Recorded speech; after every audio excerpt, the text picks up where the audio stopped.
Hello दोस्तों, स्वागत है आपका find solution with Anmol channel में।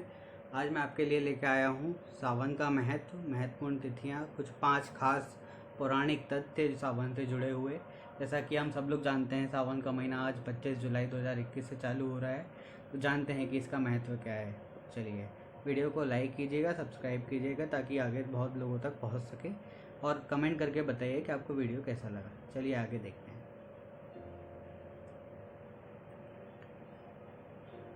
सावन 2021 का प्रारंभ। एक हिंदू कैलेंडर के अनुसार श्रावण मास का प्रारंभ आषाढ़ पूर्णिमा या गुरु पूर्णिमा के समापन के साथ होता है।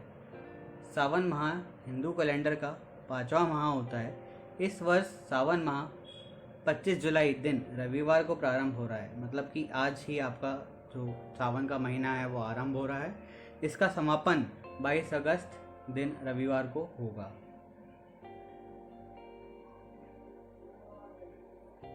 सावन सोमवार व्रत 2021 की जो महत्वपूर्ण तिथियां कुछ इस प्रकार है। सावन का पहला सोमवार यानी कि कल 26 जुलाई को होने वाला है। सावन का दूसरा सोमवार 2 अगस्त को होगा। सावन का तीसरा सोमवार 9 अगस्त को है और चौथा सोमवार 16 अगस्त को होगा।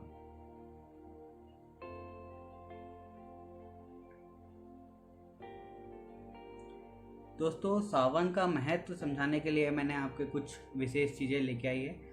हिंदू धर्म में सावन के महीने का बहुत महत्व है, आप सभी जानते हैं। इस मास में भगवान शिव की विशेष पूजा अर्चना की जाती है। सावन में सोमवार के व्रत का भी खास महत्व होता है। ऐसा माना जाता है कि सावन का महीना भगवान भोलेनाथ का सबसे प्रिय है।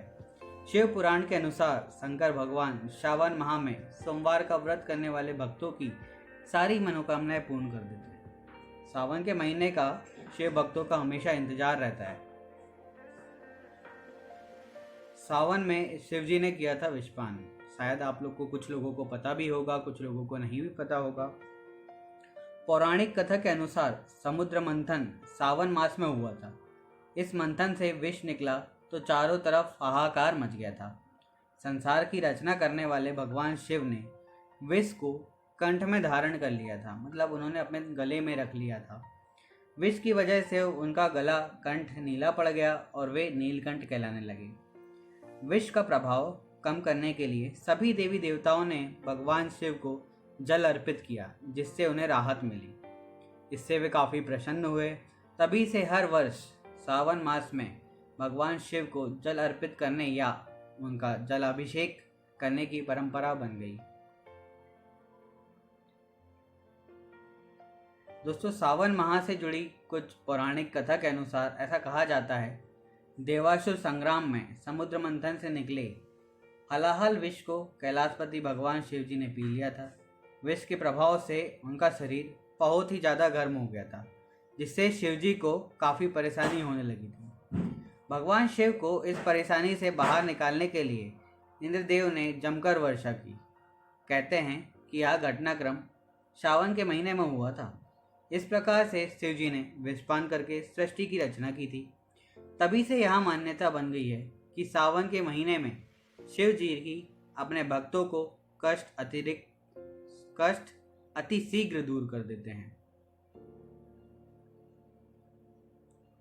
दोस्तों, सावन खास होने के कुछ पौराणिक 5 तत्व मैं आपको दिखाने वाला हूँ, बताने वाला हूँ। पहला तत्व यह है कि मार्कंडू ऋषि के पुत्र मार्कंडेय ने लंबी आयु के लिए सावन माह में ही घोर तप कर शिव की कृपा प्राप्त की थी, जिससे मिली मंत्र शक्तियों के सामने मृत्यु के देवता यमराज भी नतमस्तक हो गए थे। मतलब उन्होंने भी हार मान ली थी। दूसरा, भगवान शिव को सावन का महीना प्रिय होने का अन्य कारण यह भी है कि भगवान शिव सावन के महीने में पृथ्वी व अवतरित होकर अपनी ससुराल गए थे और वहां उनका स्वागत अर्घ और जलाभिषेक से किया गया था। ऐसा माना जाता है कि प्रत्येक वर्ष हर साल सावन माह में भगवान शिव अपने ससुराल आते हैं। भूलोक वासियों के लिए शिव कृपा पाने का यह उत्तम समय होता है। तीसरा तत्व, पौराणिक कथाओं में वर्णन आता है कि इसी सावन मास में समुद्र मंथन किया गया था।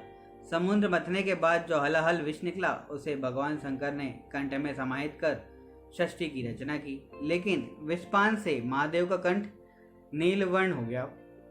इसी से उनका नाम नीलकंठ नाम महादेव पड़ा, नीलकंठ महादेव पड़ा। अभी मैंने आपको बताया था। विष के प्रभाव को कम करने के लिए सभी देवी देवताओं ने उन्हें जल अर्पित किया, इसलिए शिवलिंग पर जल चढ़ाने का खास महत्व है।